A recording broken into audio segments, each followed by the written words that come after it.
¿Alguna vez escuchaste el nombre Jennifer Shui? Sí, ¿Alguna vez tuviste alguna ocasión para tener contacto con ella? sí, Cuéntame sobre eso.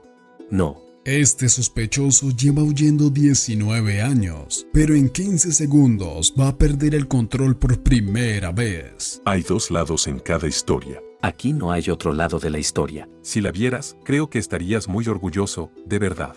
¿Ella está viva? Sí, está viva. ¿Está viva? Y déjame decirte algo, está aquí con nosotros.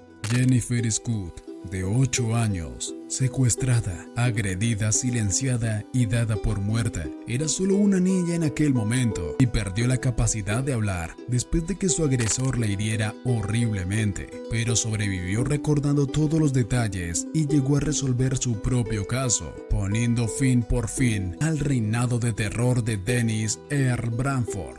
Quería ayudar porque era la única testigo viva.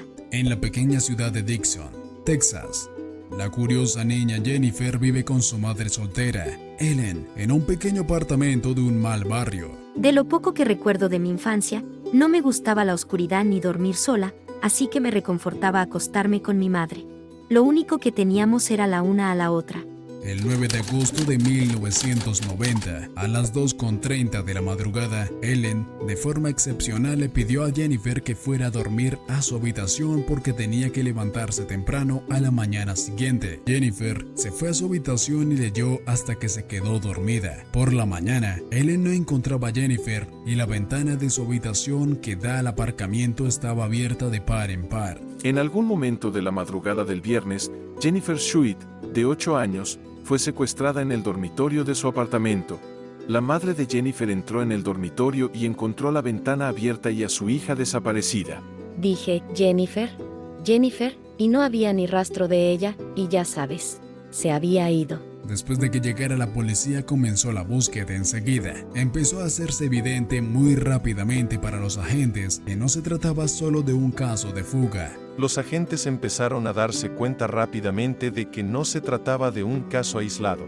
En cuanto haya novedades, estaré más que feliz de hablar con todos vosotros sobre ello. Ese mismo día, a las 6:30 p.m., la policía recibió una llamada de unos padres de la zona. Sus hijos estaban jugando en el campo junto al pueblo y tropezaron con algo. O, mejor dicho, se dieron cuenta de que era el cuerpo de una niña. Y recuerdo que me subieron al helicóptero de salvamento. En ese momento, sabía que se les escapaba el tiempo. Tenían que llevarla a un hospital. Mientras era trasladada por aire, pensé que obviamente íbamos a tener un caso de asesinato aquí. Sus heridas eran tan graves que era improbable que sobreviviera. El estado de Jennifer era grave, le habían cortado la garganta de oreja a oreja.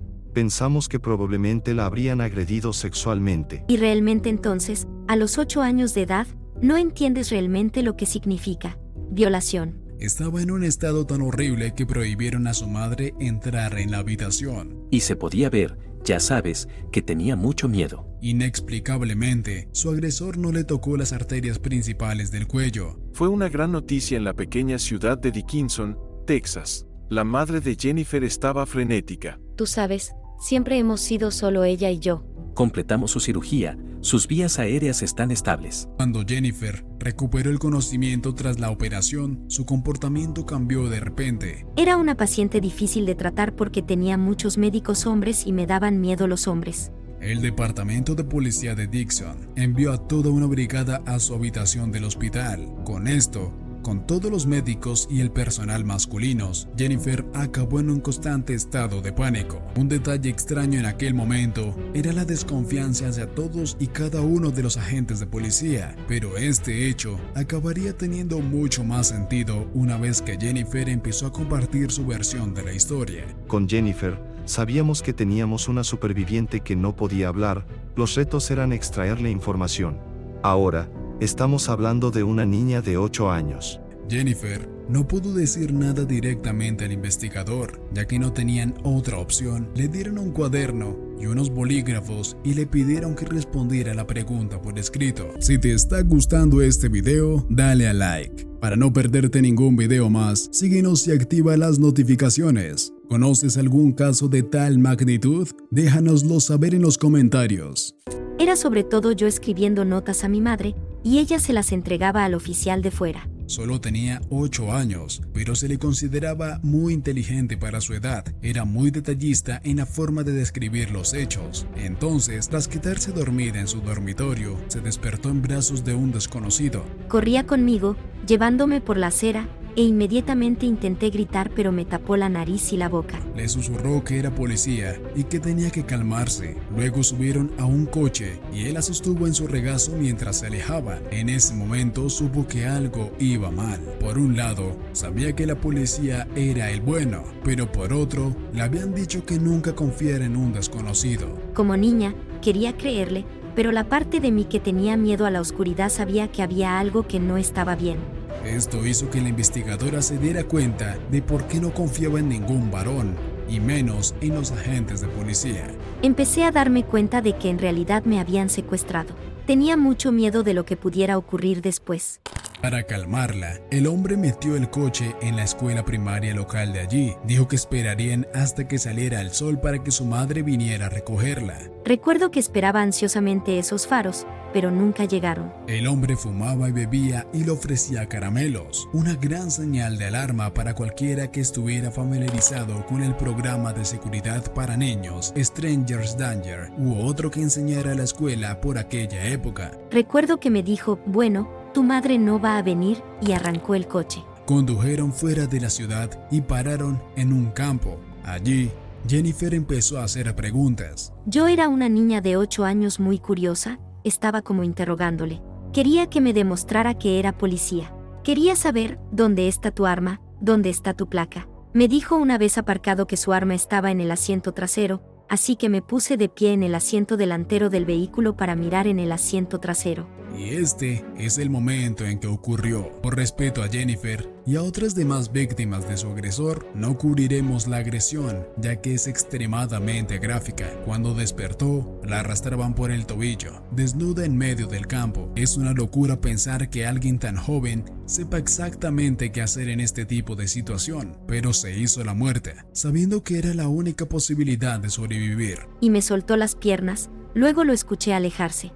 La dio por muerta encima de un hormiguero. Mientras que salía el sol, podía oír a los niños que jugaban a los patos ladrando en el campo. Me di cuenta de que no podía gritar, tenía la fuerza justa para echarme la mano derecha al cuello, me miré la mano y estaba llena de sangre. En ese momento, estaba entrando y saliendo de la conciencia, pero las hormigas rojas seguían picándola y despertándola, e incluso mientras eso las echaba, seguía recordando todos los detalles de lo que había sido testigo, pensando que si sobrevivía, lo atraparía. Recuerdo haber dicho que parecía grasiento y que quizá tuviera una cicatriz o algo así en la cara. Recuerdo que anoté que había latas de cerveza en el coche y la marca de cigarrillos que llevaba, todos los detalles que pude recordar, todo lo que pensé que ayudaría a encontrarle. Haciéndole preguntas mientras estaba en el coche, incluso consiguió que le diera su nombre. Y así escribí, dijo que se llamaba Dennis. Trajeron a un dibujante para que les ayudara a convertir sus recuerdos en algo que pudiera utilizar la policía.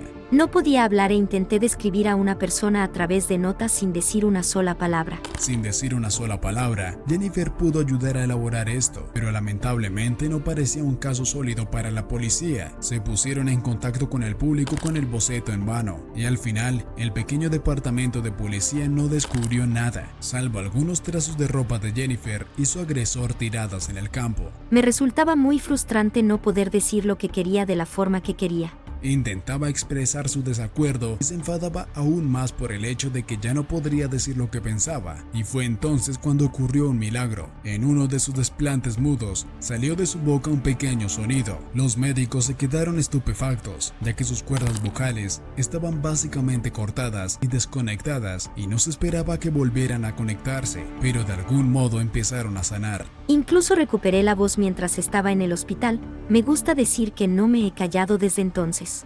Poco después, recibió el alta del hospital, volvió a casa e incluso regresó a la escuela al año siguiente. Pero volver a ese mundo en el que te atacaron tan cruelmente, ¿quién querría volver a él? No fue la única que se sometió a un trauma en ese momento. Toda la pequeña ciudad de Dixon la siguió. Porque toda la comunidad estaba en vilo. Nadie sabía quién me había hecho esto. La policía añadió más material a su departamento y empezó a colocar agentes en los patios de las escuelas e incluso dentro de las aulas. A medida que pasa el tiempo, las pistas se van enfriando y vas perdiendo recursos. Es muy frustrante, el caso se enfría. Jennifer acabó esperando 18 años sin señales de progreso en su caso. Y entonces recibí una llamada telefónica diciendo que el detective Tim Crowley se haría cargo de mi caso y que quería reunirse conmigo. Por primera vez en años, un agente de policía pidió reunirse con ella. Le dijo algo que le dio esperanzas. Al sentarme con Jennifer por primera vez, le dije, Jennifer, haré todo lo que esté en mi mano hasta el final de mi carrera para conseguirte las respuestas que necesitas para este caso. Y esa simple frase cambió mi vida. Sentí que se dedicaba a la resolución de mi caso tanto como yo. Fue un aspecto único tener a Jennifer allí para ayudar con ciertos aspectos del caso que de otra manera nunca hubiéramos conocido. Realmente quería ser parte de la resolución de mi propio caso, quería ayudar porque era el único testigo vivo. Se puso en contacto con el FBI y les pidió que analizaran las piezas de ropa que encontraron en el campo 18 años antes. A menudo trabajando en casos sin resolver, el tiempo es tu enemigo, la gente olvida, la gente se muda, la gente muere. Uno de los beneficios del tiempo en nuestro caso fueron los avances de la tecnología en el campo del ADN. A medida que pasaba el tiempo, y tardaba tanto, mi optimismo se desvanecía. Si no obteníamos una coincidencia de ADN, me preguntaba si alguna vez íbamos a resolver este caso. Los procedimientos duraron un año entero, pero no fueron infructuosos. Eran las 2:30 de la mañana, suena mi teléfono y es el laboratorio de ADN. El examinador de ADN me dijo, tenemos una coincidencia. El 22 de septiembre de 2009, el FBI les dio un nombre. ¿Quién es ese? Nunca vimos ese nombre en un informe. Cuando Jem y yo hicimos la conexión con las notas que Jennifer escribió diciendo que su nombre era Dennis. Jennifer tenía 8 años, tomaba analgésicos, no podía hablar, y todos estos años después para que eso fuera realmente el hecho en ese momento, fue monumental que esta niña fuera tan precisa. Dennis R. Bradford era un hombre de 39 años de Arkansas, que acababa de salir de la cárcel, ajeno a su secuestro. Solo 6 meses después del secuestro de Jennifer, fue detenido por intentar agredir sexualmente a otra mujer en un bar. 7 años después del primer secuestro, fue a por otra mujer, la asfixió y le puso un cuchillo en la garganta, igual que hizo con Jennifer. Y fue a partir de ese asalto sexual que su ADN se puso en la base de datos nacional que en última instancia coincide con las pruebas que hemos presentado. También recibieron una copia de su permiso de conducir en 1990. Como pueden ver, el boceto de Jennifer y la foto del permiso de conducir son perfectos. Fue casi como dibujar un boceto basado en la foto del carnet de conducir. Fue así de preciso.